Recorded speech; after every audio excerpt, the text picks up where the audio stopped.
మన రక్షకుడును ప్రభు అయినటువంటి యేసుక్రీస్తు నామమున ఈ యొక్క కార్యక్రమాలు చూస్తున్న మీ అందరికీ కూడా నా హృదయపూర్వకమైన వందనాలు తెలియజేస్తూ ఉంటున్నాం.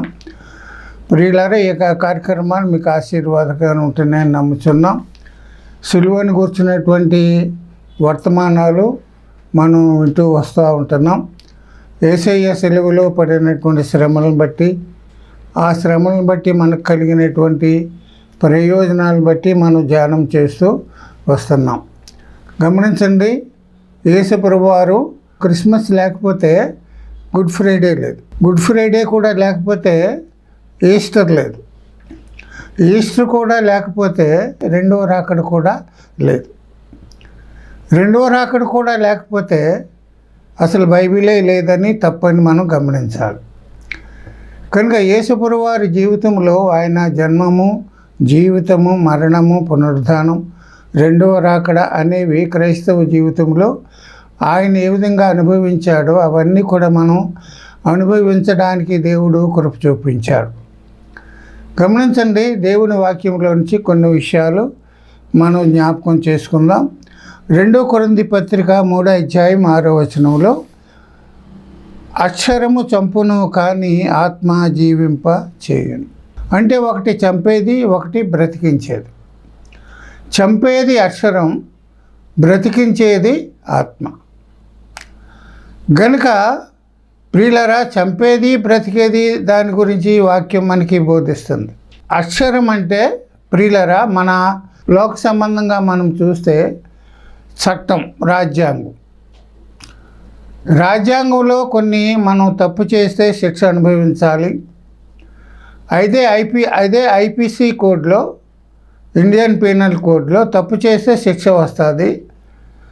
అదే ఐపీసీలో తప్పు నుండి తప్పించే చట్టాలు కూడా దానిలో ఉన్నాయని మనం గమనించాలి. కనుక రాజ్యాంగంలో ఉండేటువంటి చట్టాలు సవరించడానికి మరి మన భారత ప్రభుత్వం వారు చాలాసార్లు మన రాజ్యాంగాన్ని కొన్నిటిని చేర్చారు, కొన్నిటిని తీసివేశారు. రాజ్యాంగంలో మార్పు వచ్చింది. ఐపీసీ ద్వారా మరణించే శిక్ష ఉంది, ఐపీసీ ద్వారా తప్పించుకునే మరి పరిస్థితి కూడా ఉంది.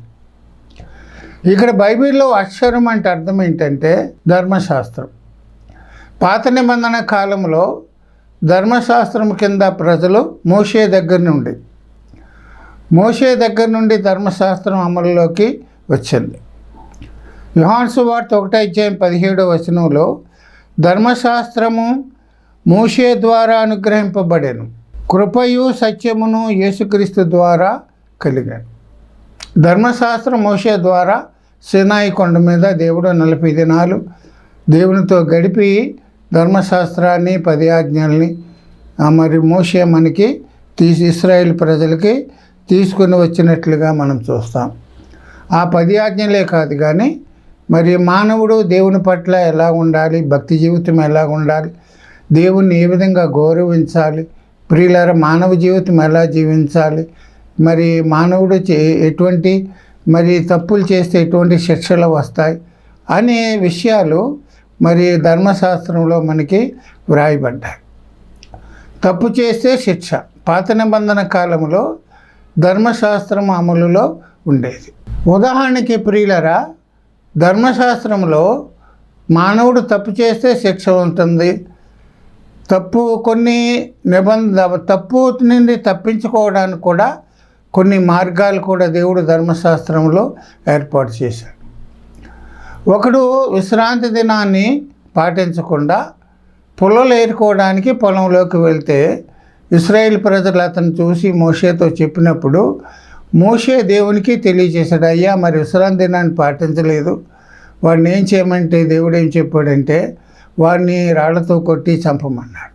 కనుక కొన్ని పాపము దేవునికి విరోధమైన కార్యాలు చేసినప్పుడు, ధర్మశాస్త్రాన్ని అతిక్రమించినప్పుడు శిక్ష దేవుడు రప్పిస్తున్నాడు.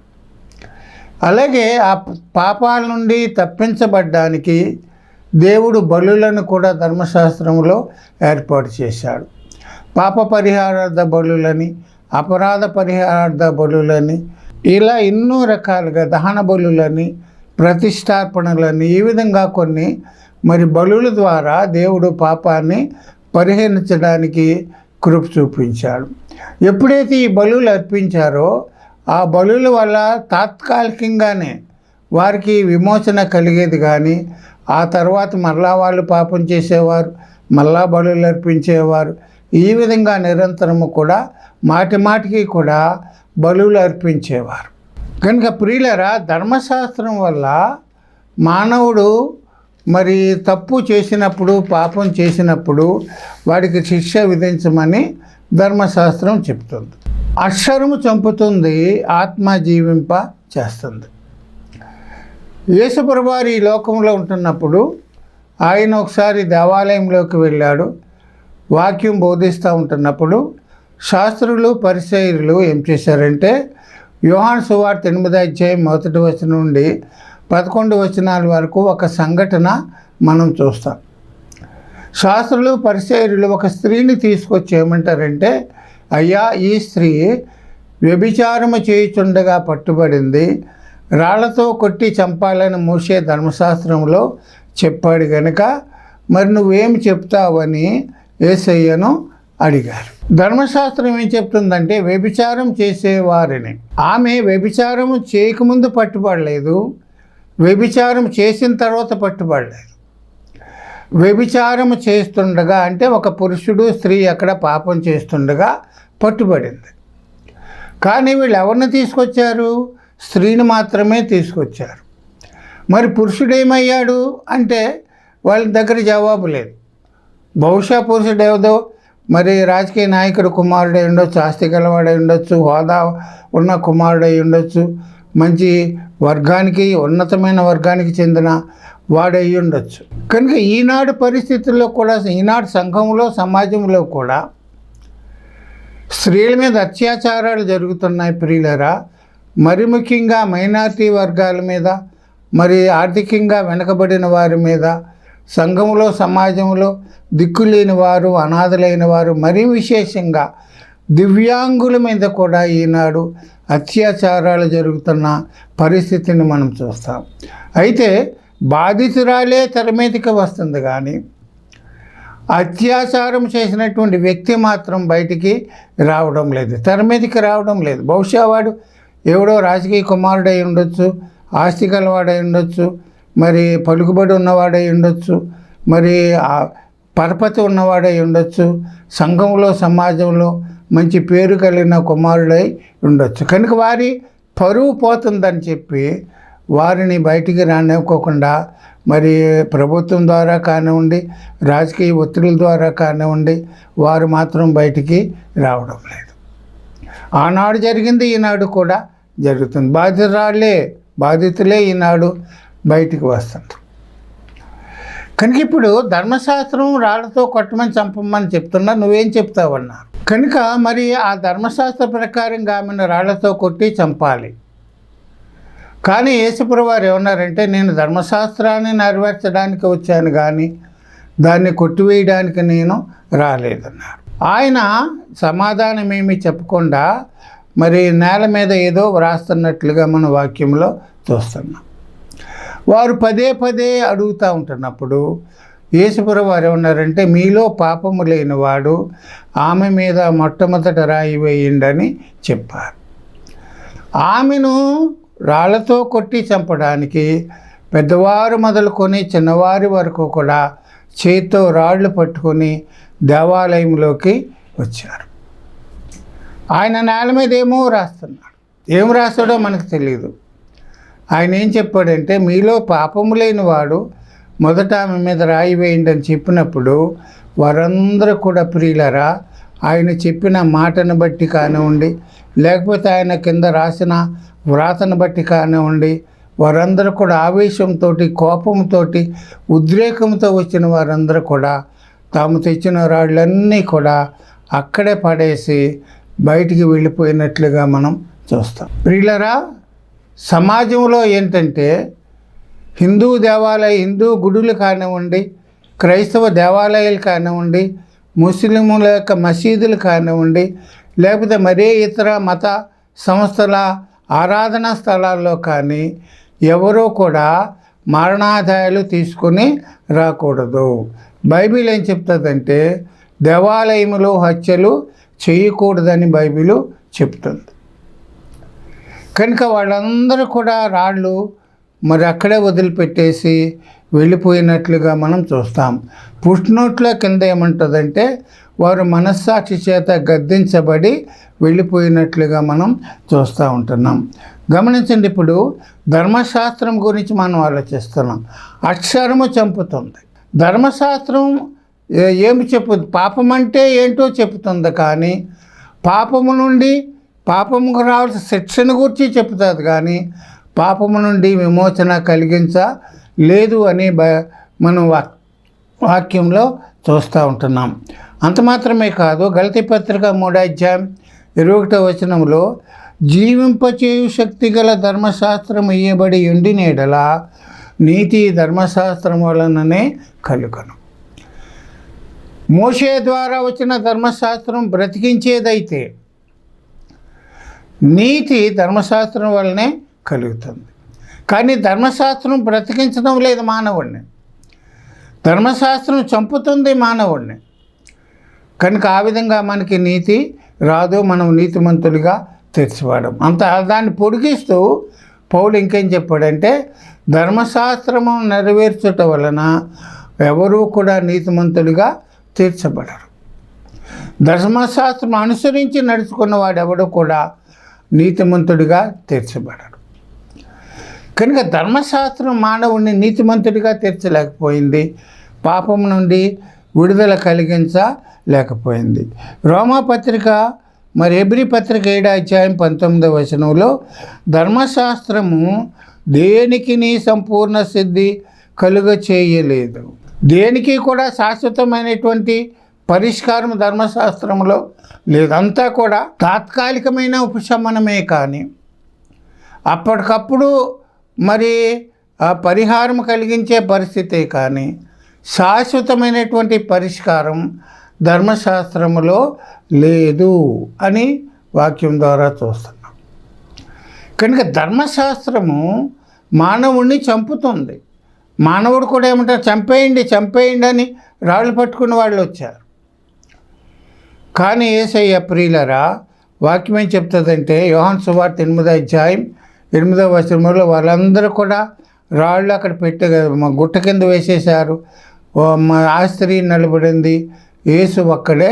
8:8 యేసు ఒక్కడే మిగిలేను, ఆమె మధ్యలో ఉండేను. ఆమె మధ్యలో ఉండిపోయింది. ఆమెకు ఒకవైపునే రాళ్ల కుట్ట ఉంది, రెండో వైపున యేసయ్య ఉన్నాడు, మధ్యలో ఆమె ఉన్నాడు. కనుక యేసుప్రభువు వారు ఏమన్నారంటే నేను పాపులను రక్షించడానికి వచ్చాను, రోగులకే వైద్యుడు కానీ ఆరోగ్యవంతుడికి వైద్యుడు అవసరము లేదన్నారు. పాపిని ప్రేమించాడు కానీ పాపాన్ని ద్వేషించాడు. కనుక ఆమె మధ్యలో ఉండిపోయింది. వేటికి మధ్యలో ఉంది, దైవ సంబంధమైనటువంటి విషయాల ద్వారా ఆమె ఏటికి మధ్యలో ఉంది. ఒక ప్రక్క రాళ్ళగుట్ట ఉంది, ఒక ప్రక్క యేసయ్య ఉన్నాడు. ప్రియులారా గమనించండి, ఒక ప్రక్క అక్షరం ఉంది, ఇంకొక ప్రక్క ఆత్మ, జీవింపచేసే ఆత్మ ఉంది. చంపే ధర్మశాస్త్రం ఒక ప్రక్క ఉంది, బ్రతికించే యేసయ్య ఇంకొక ప్రక్క ఉన్నారు. గమనించండి, పాత నిబంధన ఒక ప్రక్కన ఉంది, క్రొత్త నిబంధన ఇంకొక ప్రక్క ఉంది. కొత్త నిబంధన ఎక్కడి నుంచి ప్రారంభమైంది? యేసయ్య మరణం దగ్గర నుంచి ప్రారంభం అయింది. గమనించండి, ఆమెకు ఒక ప్రక్క చీకటి ఉంది, పాపం అనే చీకటి ఉంది. ఇంకొక ప్రక్క ఆ చీకటి నుండి వెలుగులోకి నడిపించే వెలుగైన యేసు ఇంకొక ప్రక్క ఉన్నాడు. ఒక ప్రక్క మరణం ఉంది, రాళ్లతో కొట్టబడి చంపే పరిస్థితి ఆమె జీవితంలో ఉంది. ఇంకొక ప్రక్క మరణా నుండి తప్పించే యేసయ్య, జీవాన్నిచ్చే యేసయ్య ఇంకొక ప్రక్క ఉన్నట్లుగా మనం చూస్తూ ఉంటున్నాం.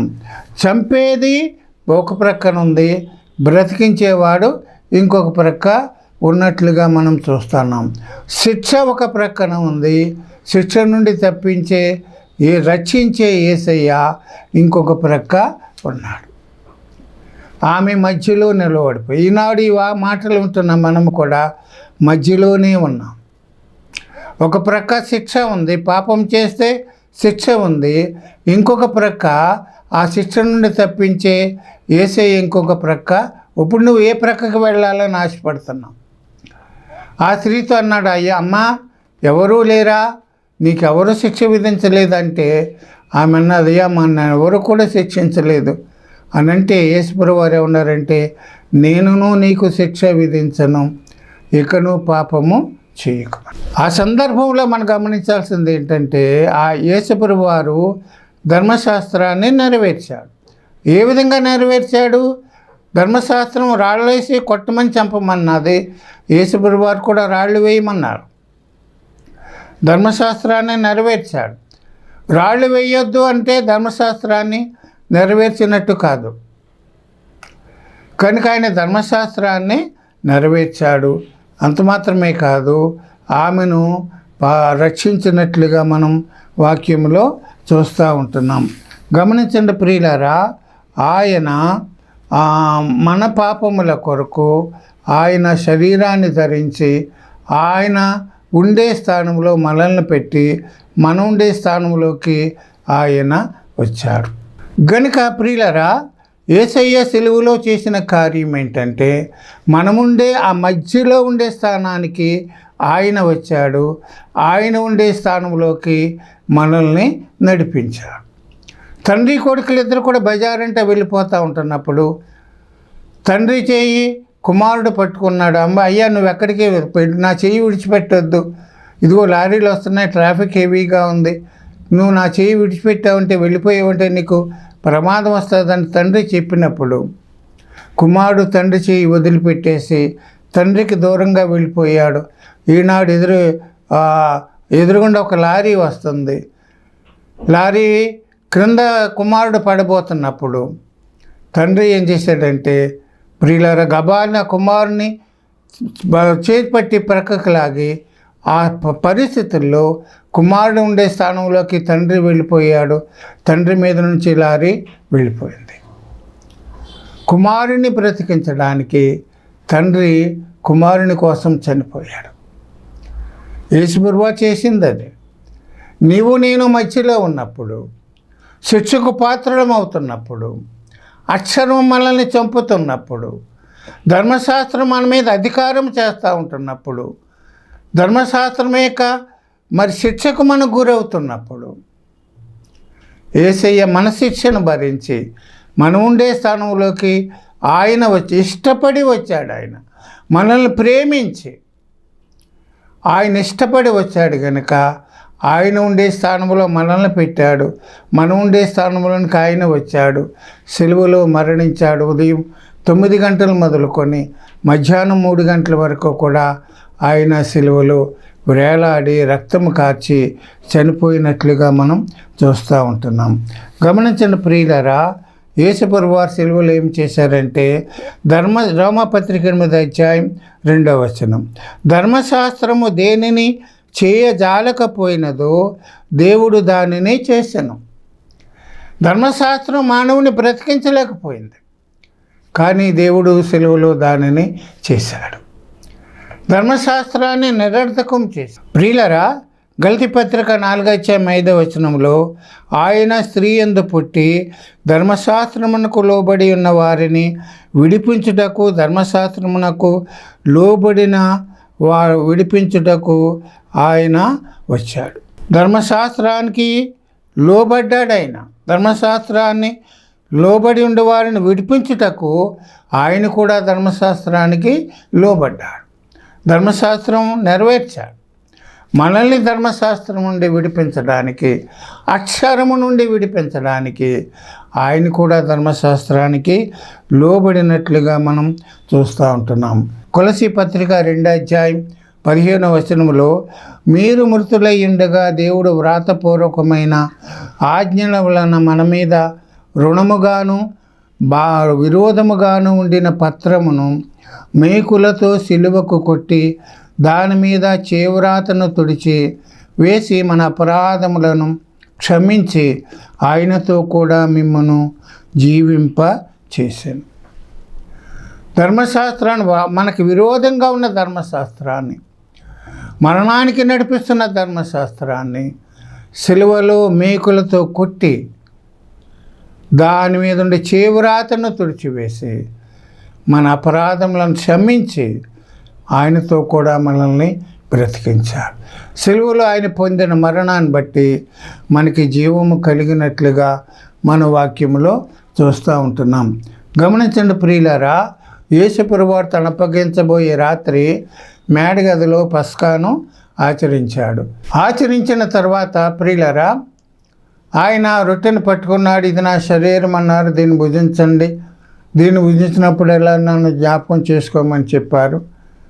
ఆయన ఒక పాత్రను ఎత్తి పట్టుకొని ప్రియులరా ఆయన ఏమన్నారంటే, ఇదిగో నా రక్తము అనేకుల కొరకు చిందించబడుతున్న నా రక్తము వలనైన క్రొత్త నిబంధన, దీనిలోనిది త్రాగునప్పుడల్లా నన్ను జ్ఞాపకము చేసుకోమని యేసుప్రభువారు చెప్పారు. ఆయన రక్తం ద్వారా మనం నీతిమంతులుగా చేయబడ్డాం కనుక ఆయన రక్తానికి సాదృశ్యంగా ఉన్న ఆ ద్రాక్షారసము క్రొత్త నిబంధన అని యేసుప్రభువారు చెప్పారు. అంటే అంతవరకు కూడా ధర్మశాస్త్రము పాత నిబంధన అమలులో ఉంది. యేసయ్య వచ్చిన తరువాత క్రొత్త నిబంధన ఆయన రక్తము ద్వారా శాశ్వతమైనటువంటి పరిష్కారం, పాపము నుండి విడుదల, పాపము నుండి విమోచన ఆయన రక్తం ద్వారా శాశ్వత కాలం వరకు కూడా ఆయన మనల్ని విడిపించాడు. పదే పదే పదే పదే బలులు ఇవ్వాల్సిన అవసరము లేదు. పదే పదే బలులు అర్పించవలసిన అవసరము, రక్తము చిందించవలసిన అవసరము ఆయన ఒకేసారి తన స్వరక్తము చేత పట్టుకొని పరిశుద్ధ స్థలములోకి వెళ్ళాడు. నీకు నాకు ఈనాడు గొప్ప రక్షణ దేవుడు మనకి ఇచ్చినట్లుగా మనం చూస్తూ ఉంటున్నాం. కనుక మానవుణ్ణి బలులు ఏమి పాత నిబంధన ఏం చేసిందంటే బలులు తాత్కాలికమైన ఉపశమనం కలిగించింది, కానీ కొత్త నిబంధనలో యేసయ్య రక్తము ప్రియులారా శాశ్వతమైనటువంటి పరిష్కారాన్ని, పాపము నుండి విడుదల కలిగించింది. కనుక ఆత్మ జీవింపచేసింది, అక్షరము చంపింది, ఆత్మ అయిన దేవుడు మనల్ని బ్రతికించాడు. హెబ్రీ పత్రిక 8వ అధ్యాయం 7వ వచనంలో వాక్యం ఏం చెప్తుందంటే, ఏలయనగా ఆ మొదటి నిబంధన లోపము లేనిదైతే రెండవ దానికి అవకాశము లేదు. మొదటి దానిలో లోపం ఉంది. ఏ లోపం ఉంది? పదే పదే బలులు అర్పించాలి, తాత్కాలికంగానే పాప పరిహారము కలుగుతుంది, అది లోపము. ఆ లోపాన్ని సరిచేయడానికి ఆయన రెండవ నిబంధన దేవుడు మనకి తీసుకొచ్చాడు. హెబ్రీ పత్రిక 8వ అధ్యాయం 13వ వచనములో ఆయన క్రొత్త నిబంధన అని చెప్పుట చేత మొదటిది పాతదిగా చేసి ఉన్నాడు.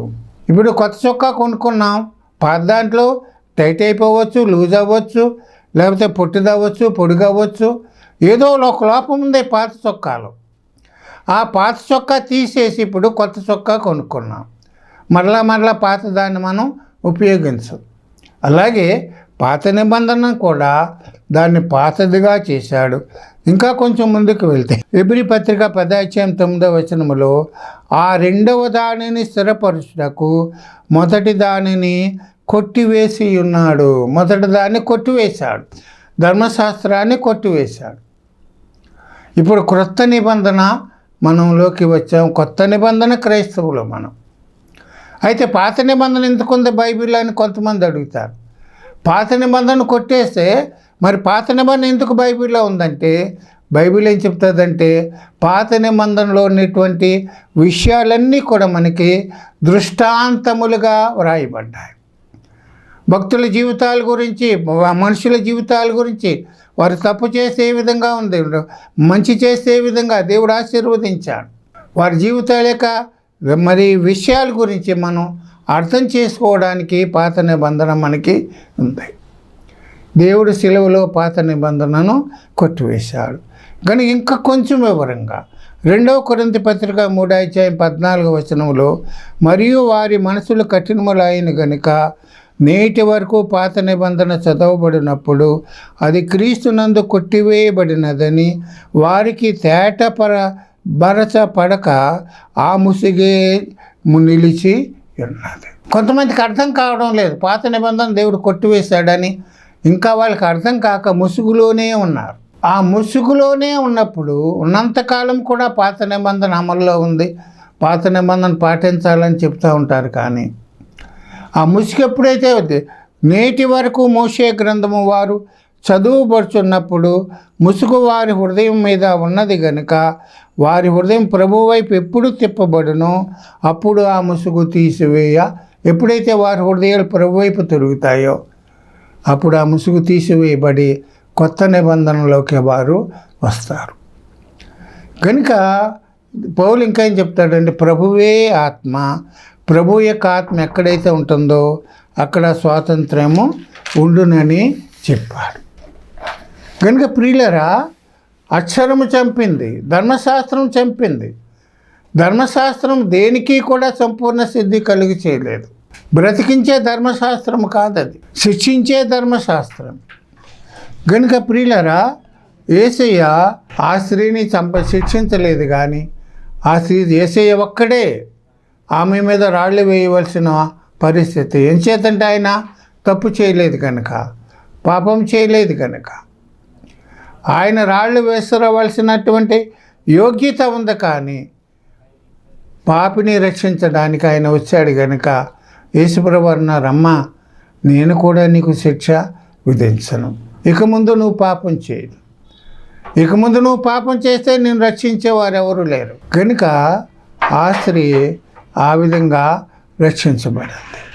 ఆ స్త్రీ మీదకి అక్షరము దాడి చేస్తూ ఉంటున్నప్పుడు ఆత్మ అయినటువంటి క్రీస్తు వారు ఆమెను రక్షించి ధర్మశాస్త్రాన్ని నెరవేర్చి ఆమెను రక్షించినట్లుగా మనం బ్రతికించినట్లుగా మనం చూస్తున్నాం. ఈనాడు నీవు నేను కూడా ఆ స్త్రీ వలె మనం బ్రతికించబడ్డాం. కేవలం దేవుని యొక్క కృప. ఇది మీ వలన కలిగినది కాదు, ఇది దేవుని వరమే. కనుక ఆ విధంగా ఆత్మ అక్షరము చంపింది, ఆత్మ జీవింప చేసింది. అక్షరం మనకు అక్కర్లేదు. ఇప్పుడు పాత నిబంధన ధర్మశాస్త్రం అధికారంలో మనం లేము. కానీ క్రొత్త నిబంధన అధికారం, క్రొత్త నిబంధన క్రైస్తవులుగా మనం జీవిస్తూ ఉంటున్నాం. ఆ నిత్యరాజ్యానికి మనం వెళ్ళడానికి మనం ప్రయత్నం చేద్దాం. దేవుడి చిత్తమైతే మరలా కొన్ని విషయాలు మనం నేర్చుకుందాం. దేవుడు ఈ మాటలు మన కోసం దీవించి ఆశీర్వదించును గాక. ప్రార్థన చేద్దాం. జీవము కలిగిన మా పరలోకపు తండ్రి, నమ్మదగిన దేవా, నీ పరిశుద్ధ నామని స్తోత్రాలు. నీ కృప చేత, ప్రేమ చేత మీరు మమ్మల్ని ధర్మశాస్త్రము నుంచి విడిపించబడి మీరు శాపగ్రస్తుడైపోయి మ్రాణి మీద వ్రాలాడబడి ప్రియులరా మా యేసయ్య మా కోసం సిలువ యాగము చేసినందుకే నీకు వందనాలు. సిలువ ద్వారా మీరు మాకు ఇచ్చిన గొప్ప రక్షణకై నీకు వందనాలు. కనుక ఇదిగోనైనా మరి మీరు మధ్యవర్తిగా ఉన్నారు. దేవునికి మానవులకు మధ్యవర్తిగా వచ్చి, కొత్త నిబంధనకు పాతను మధ్యవర్తిగా వచ్చి మమ్మల్ని విడిపించినందుకే నీకు వందనాలు, స్తోత్రాలు. మేము ఏ స్థితిలో ఉన్నాము, మీ మధ్యలో ఉన్నప్పుడు మీరు మమ్మల్ని ప్రేమించి మేమున్న స్థానంలోకి మీరు వచ్చి మీరుండే స్థానంలోకి మమ్మల్ని నడిపించి మాకు ఇచ్చిన గొప్ప విమోచన కొరకై నీకు వందనాలు, స్తోత్రాలు. వెత్తబడిన వాక్యం కోసం ప్రార్థిస్తున్నాం. ఫలింప చేయండి. విన్నవారికి ఆశీర్వాదకరంగా ఉండడానికి సహాయం చేయండి. వాక్యం విన్న వారందరినీ మీరు దీవించండి. ఈ సిలువ జానస కూడికల్లో మీరు సిలువలో పొందిన ఇచ్చినటువంటి ఆ ప్రేమ, ఆ దయ, ఆ క్షమాపణ, ఆ సాత్వికం, ఆ తగ్గింపు, ఆ విధేయత మేము కూడా కలిగి ఉండడానికి నీ కృప దయచేయమని, మరోసారి కలుసుకోవడానికి నీ కృప దయచేయమని యేసు నామమున అడిగి స్తుతించి ప్రార్థిస్తున్నాం మా తండ్రి. ఆమేన్. మీ అందరికీ నా హృదయపూర్వకమైన వందనాలు.